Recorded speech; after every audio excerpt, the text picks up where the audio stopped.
Morning, everybody. So, reality strikes this morning.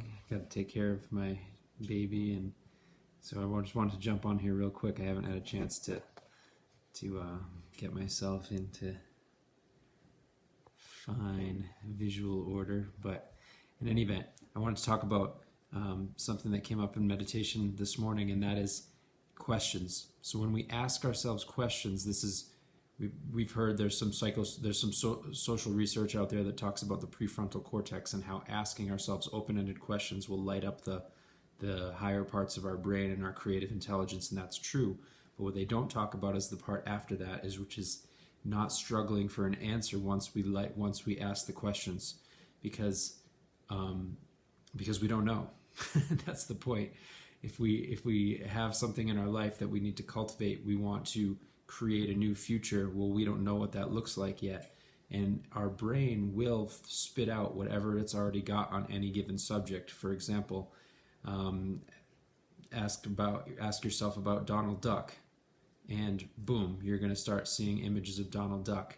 Ask yourself about the ways in which a problem that you have in your life, and you're going to throw out all the things that you already know about it.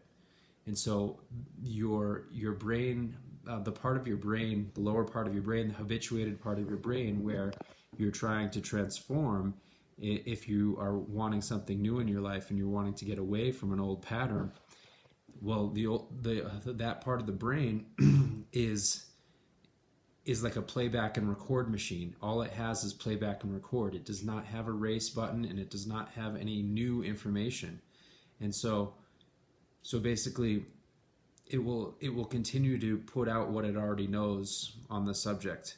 And so we want something more than what it already knows. It'll continue to put out what it already knows on the subject because it's based on the past. If you really think about our thoughts, if you think about our feelings, if you even think about our body, it's actually a conglomeration of everything that is past.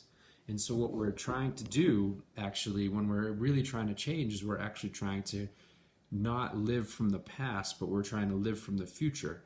And if we're wanting to live from the future, that is by definition unknown. And so these questions, these open-ended questions that we can ask ourselves, can help us touch into that. But we need to get into the unknown part of it, not just be struggling for an answer. If we're struggling for an answer, we know that we're just going to be retrieving the old material already, and we're just going to be regurgitating it or maybe spinning it around in a new way. So for example, I ask myself, well, how can I increase my capacity? But then I just wait. And I might not, these questions are like planting seeds. They're like planting seeds for the future. We don't know where they're going to grow, when they're going to grow, how they're going to grow. And that's the surrender part. So today's virtue of the day is surrender and letting go. Well, the question is the seed.